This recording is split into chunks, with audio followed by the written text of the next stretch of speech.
Welcome to the Game of Life podcast, where we bring you inspiring softball stories, insightful tips from coaches and players, and explore how the game transcends its boundaries to become a metaphor for life. Whether you're a sports enthusiast, a casual fan, or someone just looking for inspiration, you're in for a treat. We'll unravel the tales that go beyond the scoreboard.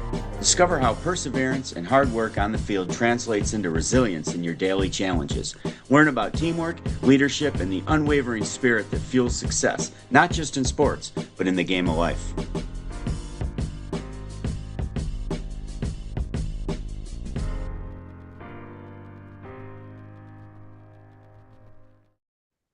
Hey everyone, welcome back to the Game of Life. How you doing, Dad? I'm doing, typical New York weather, 75 2 days ago, and we're practicing in snow flurries today. But you've never Yeah. played in the snow. Oh, yeah, exactly. I remember playing in a blizzard in college. It was crazy. I was at second base. I could barely see the batter. It's what are we doing here? Um, but good topic we got tonight. I'm excited. I think this will be a good one for you and I. I want to talk a little bit about, I know we've talked about identity before, right? How your identity comes from a lot of different things. But one thing I feel like we haven't touched on that is prevalent for especially girls in high school and college age is how your identity can change over time or if it should change over time. So I'll kick it to you for your initial thoughts on that. Do you think your identity is something that can or should change over time? Yeah, you're talking like what you relate to. You're not talking like moral standards, principles, and You things can like take it that. whatever way you want to Yeah, take it. okay. I have my thoughts too, but Okay. you define it however you want to define it. Okay. I always talk to my students in class and I'm like, your 29-year-old self should look back at your 19-year-old self and be like, ugh, like what was I doing back then? And all the way up to, I mean, I'll be 54 in 2 weeks. Your 54-year-old self should look back at your 44-year-old self and be like, ugh, like what was I doing? And if you're growing, I think your identity changes in that standpoint because you have wisdom, you have years, you have experiences. With experiences come perspective. And I think perspective is how you learn to not compare yourself to others. You just realize this is my journey, this is my experiences, this is what I'm doing, and I want to be here instead of here. And it could be like stairs. Well, you have years where maybe nothing changes for a while based on job, family, things going on, or things you're working on. And then you have big steps. But you should always look back and your past self should be different than your future self. Well, hopefully for the better, like with the growth mindset. What are your thoughts? Yeah, I mean, the way I see it, and I guess for the topic of this conversation, I'm gonna take maybe morals out of the word identity for a minute. So maybe identity is the wrong word, but I kind of see it like I'm gonna use an analogy of building a house, right? The more wood, the more brick you put on it, the more holistic it gets, right? We're just talking about a standard house. So to me, it's like in life, the more experience you have, the more relationships you have, the more years you have, you're becoming a more holistic version of yourself, is how I kind of see it. So to me, if I look back at myself 10 years ago and I look at myself today, I have more experiences to go off of. Therefore, it's probably shaped me a little differently than I was 10 years ago. I mean, I remember so vividly, I think I was like 12 years old playing on a travel team and I hadn't seen this girl in like 4 years. And I don't know why this is a core memory for me. It just stuck with me. But she came up to me and she goes, Allie, like, you just seem really different. And she said it kind of in a derogatory way. And I looked at her and I was like, I haven't seen you in 5 years. I haven't seen you in like half my life, at that point in time. So I don't know. It just kind of stuck with me because I was like, yeah, I am different. I mean, I haven't seen you in a long time. So I think, I don't know, what are your thoughts on kind of that analogy of, building a house brick by brick, the experiences? No, I mean, the foundation's always the foundation, right? That's the hardest thing to change, but you can always change structures, walls, make additions, add to things, next level, upper levels. And I think that's the hardest thing for younger people. You have your core friends. Maybe it's just because they're friends of their parents are friends with your parents, or you go to school with them. And everybody changes at a different rate. So you don't have to necessarily be the same person you were. And if that person identifies you only as what you were 4 years ago, they're obviously stuck in the past or not growing. Now, here's what I do think might be alarming is let's say I know somebody really well and they haven't seen me in a year and they have a real conversation with me and say, I don't even recognize you. That would be concerning to me, right? Because that's like the house got knocked down and we're building a whole new foundation. Like, I don't think that's necessarily good to say, hey, Allie, intrinsically, like you seem a lot different. It seems like you are focused on different things. And, maybe sometimes people do need that, but I think it's always a wake-up call or just a self-reflection. If you have people very close to you in your life, right? We talk about how important it is to have a circle of people around you that trust you. If one of them or more than one come up from a place of concern and say, hey, like this seems really different about you. Can we talk about it? Do you notice that that's different about you? Is there a motive or a reason behind it? So I think sometimes it's kind of a double-edged sword of, yes, you should be evolving and changing, but it can't just be all at once of, hey, everything I once believed is now gonna change. Let me ask you, why, if someone comes up to you and says, I don't even recognize you, why is that a bad thing? It's not necessarily a bad thing, but I'm saying for an example, right? Let's say you come up to me Okay. after not seeing me for 6 months and you say, you seem like, are you okay? Like you seem Oh, like you're okay. making Yeah, bad yeah, yeah. choices, right? Like that to me is different. If someone says, I don't recognize you, like that could be a good thing, right? Like maybe there's a positive change in your life that's happening. I just mean from the lens of if someone, I don't want people to take from this podcast if someone comes up here and is like, are you okay? I don't recognize you, to be like, I should be different, like blah blah. Right. So I think it's just important to reflect, but it's Yes. also, important to know that maybe sometimes that is okay. Well, I was joking because if someone said they didn't recognize me, I want to be like, yeah, because I have abs now, you know? Yeah. Yeah, yeah, yeah. No, Yeah. that's different. But you should, I guess, joking, all joking aside, if someone says that to you, you should have the awareness to know if it's a positive or a negative. Like Mhm. you would know. And I think, honestly, I think the one where this can get a little gray is let's say you finish high school, you go to college, right? You don't see your high school friends for a year and you come home and they're like, wow, you're different. That can take a toll on you if you're not Yeah. confident and comfortable in the person that you are. That can take a toll on you because these people you've known for 18 years of your life, and then you've been with these college people for 1 year, and you come home and they're all like, "You look different." And it might pull you back into old ways. Maybe that's good or maybe that's bad, but I think that is a really prevalent time in your life for this conversation to happen. Well, here's a funny story about identity. The other day at the tap house, a gentleman walks in, he goes, I'm back there washing glasses. He's like, oh, they let anybody in this place. And he gets talking to me. I go, well, I own the place. He's like, what? He goes, I'm like, he was joking around. And he goes, I thought you were a teacher. I'm like, well, I am a teacher. Well, I thought you coach softball. I'm like, I do coach softball, but you own this place too? I'm like, yeah, like your identity can be different things, even different times of the day. It doesn't even have to be decade to decade. Like I like to think my identity is based on comfort zones, expanding growth, and challenging myself. So it doesn't matter what titles attached to any of that.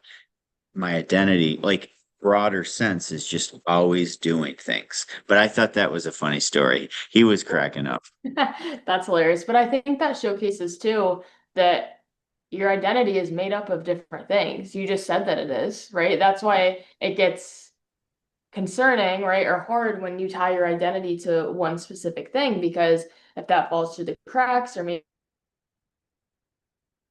what our identity is. But I also think in high school, at least from my experience, once people decide how they see you, it's really hard to change in high school, like around the same people every day.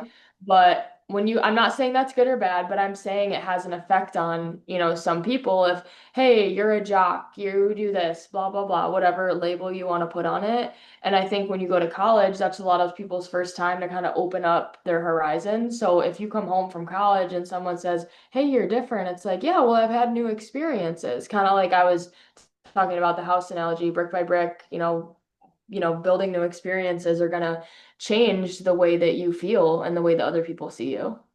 Well, you touched base a little on that. Are you worried about your identity as you're growing, or are you worried about your identity as other people see it? And Hmm. those are completely two different things. And some of that comes with experience and age, because I would have thought a lot differently about this question when I was your age versus now. Now I really don't care. Yeah. But Yeah. it's hard with social media and with comparing and with uh putting results over process. I mean, it gets hard. I mean, I know we've talked about this a little bit, and it's a really big topic of, we don't want to put all our identity in our sport, which I just touched on. It has to be, multifaceted. But personally for me, I mean, that's something I went through, a few years ago now, which is crazy to say, but you lose the sport that you've played for a really long time. Am I a different person? I mean, I have a lot of the same values, a lot of the same friends. Prioritize similar things in my life. But if you looked at me now and you looked at me then, would you say, yeah, Allie, you've changed a little bit?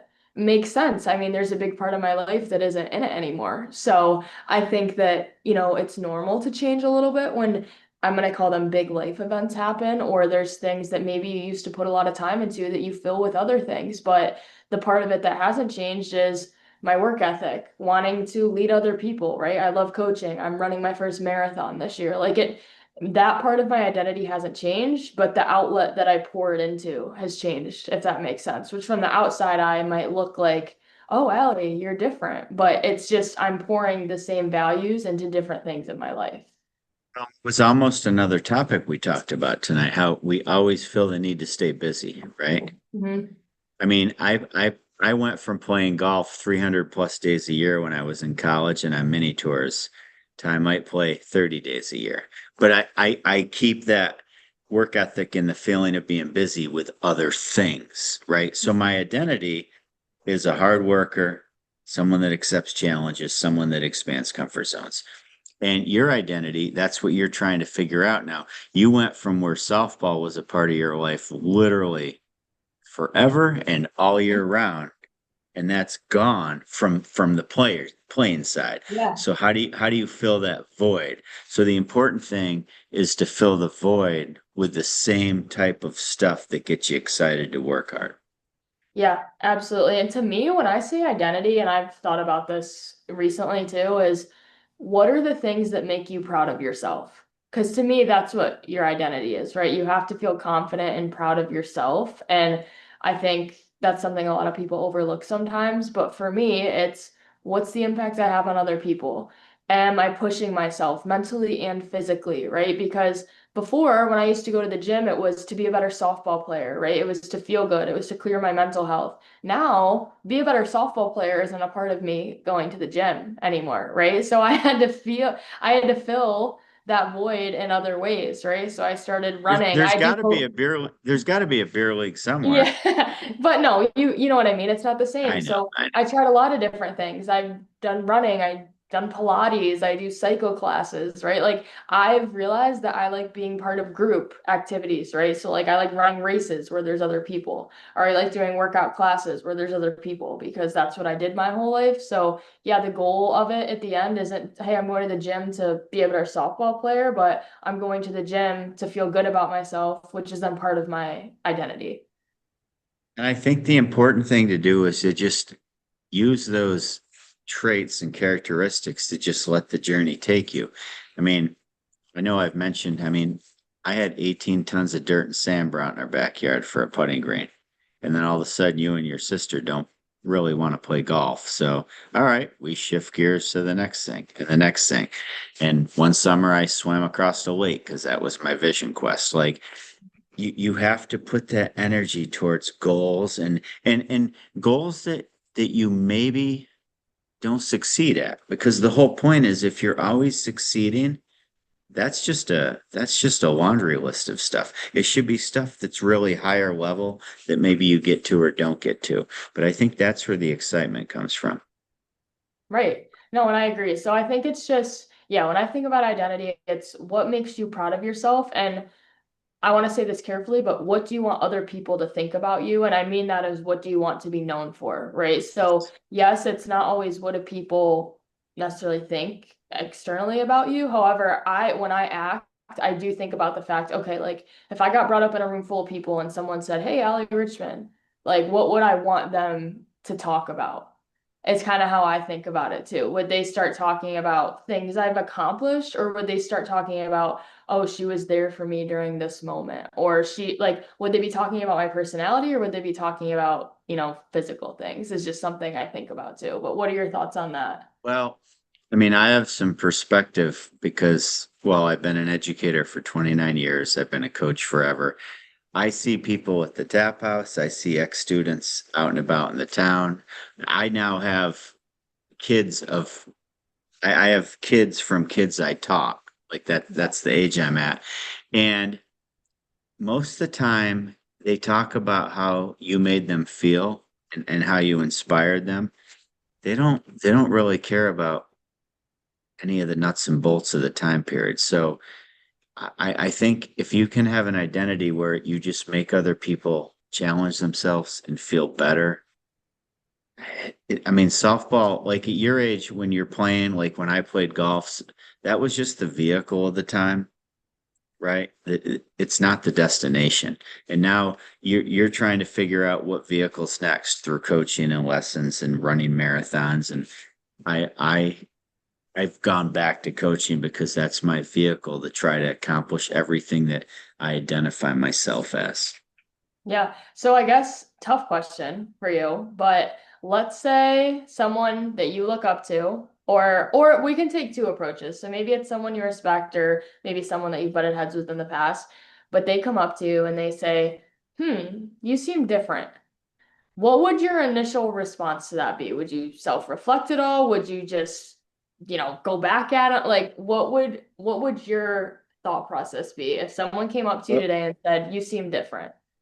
Well, it's funny because in the last 5 years, I've had that happen to me. And I'm like, oh, well, I mean, there's a lot of things I do different now, the kids are grown up. My wife and I are empty nesters. We've decided we're gonna go this direction with A, B, C, and D, and everything's changed because we don't have the same household. We don't have kids anymore, like we were saying. And yeah, I'm different 100% because I'm exploring so many new things in life. Like I would think of it as a positive if that's what you're asking with the question. It wouldn't be like I wouldn't think of it as a negative. Even if they intended it to be a negative, I would think it's a positive 100%. Yeah, I think that's a good thing. I think that shows that you're confident in like the decisions you're making too and where you're at with your life. If someone can come up to you and say that and you're like, "Yeah, it makes sense. I'm different and I know why I'm different." Right? I think maybe where self-reflection would need to happen is if you're not really sure why that's the case, or it's someone that Yeah. you are surprised maybe is saying that, because I do think there's a lens through it where maybe it's from like a worried state, or it sometimes it's just an aesthetic state of like, oh, your life looks different, right? It's picture a fish bowl, like you're the fish in the bowl and other people on the outside are like, oh, they look different today. Like that's the one where yeah, it makes sense. But I think it just shows too you're confident in the moves you're making in your life and the person that you are if someone says that to you and you're like, yeah. Yeah, I when am when you, when you change and people around you don't change, you're gonna 100% be different. mm-hmm, mm-hmm. Yeah. So, I think something I think about too, and I know you said earlier, like if your 30-year-old self should look at your 20-year-old self and be like, whoa, like, what were we doing? I really like the quote, are you making your childhood self proud? And the reason I like that is because when you're a kid, the thoughts you have about yourself are really positive. I think for the most part when you're a kid, right? Like we're gonna do this and we're gonna do that. And when I think about that quote, I think about, am I happy, right? Because I have things today that younger me would have loved for us, right? If I could go back and tell her, hey, Allie, we played a D1 sport. We live in the Midwest. We've made a great, set of friends. We have this job. I coach softball now. Can you believe that? Like, if I just look at it through that lens, it's like, wow, that's awesome. And I think sometimes we get really caught up in, the details of it all to say, well, I could be doing this better and blah, blah, blah. And why that's Right. healthy. I like looking at it through that lens sometimes to just be like, it's okay. You know, I mean, everybody's journey is different. Mhm. Okay. And I always tell students and players and parents of kids I coach that I've been, because I'm older than all the parents that I coach. I'm like, I've been your age. You've never been my age. So I'm not saying your journey's going to transpire the same way mine has, but you have to at least consider what I'm telling you because I've been through things. Mhm. So why wouldn't you use the knowledge? I'm not preaching. I'm just telling you this is what my family did. This is what we did. Mhm. And to just not listen to any of it tells me a lot about another human being. Use it, adjust, adapt, talk to everybody else older than you that's been through it, and then try to navigate it. We had, fortunately, we had one specific travel coach that we always talk about that kind of did that for us, and it clicked for us that like, all right, we're going to navigate it this way. We appreciate everything him and his family's been through, but it may be a little different, but we have to at least consider that. And I think Yeah. so many people, there's so much emotion attached to identity, to your kids, to the kids worrying about their next step in life, that sometimes you just have to be a little aware of the people trying to help you along the way. Yeah. Yeah. I think so for me, I mean, the main takeaways from this conversation are A, it's okay if your identity changes, right? Life experiences are gonna 100%. change your identity a little bit.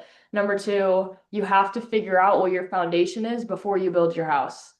Like you have to figure out what you want to stand on as a person, is kind of how I think of it. What are your non-negotiables in life? Like what are the things that no matter what bricks go up on your walls, your foundation is going to be the same. So I think those are kind of the two things I see. And then the third one would be while we want to be careful about, worrying about what everybody thinks about you, I think seeing it through the lens of if your name gets brought up in a room full of people that, you respect and you look up to, what do you want them to think about when your name gets brought up?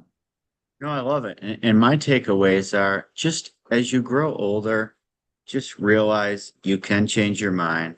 Your identity can change based on experiences, but just embrace it all because every single moment should be a chance to get better. It shouldn't be, I mean, whether there's some regret or a wrong decision, none of that should matter. Just use it to make your future better. Right. We can't go back. We can only pivot and adjust. Amen. Yeah. All right, Allie. Well, thank you. Yeah. Thanks everyone. Thanks for listening.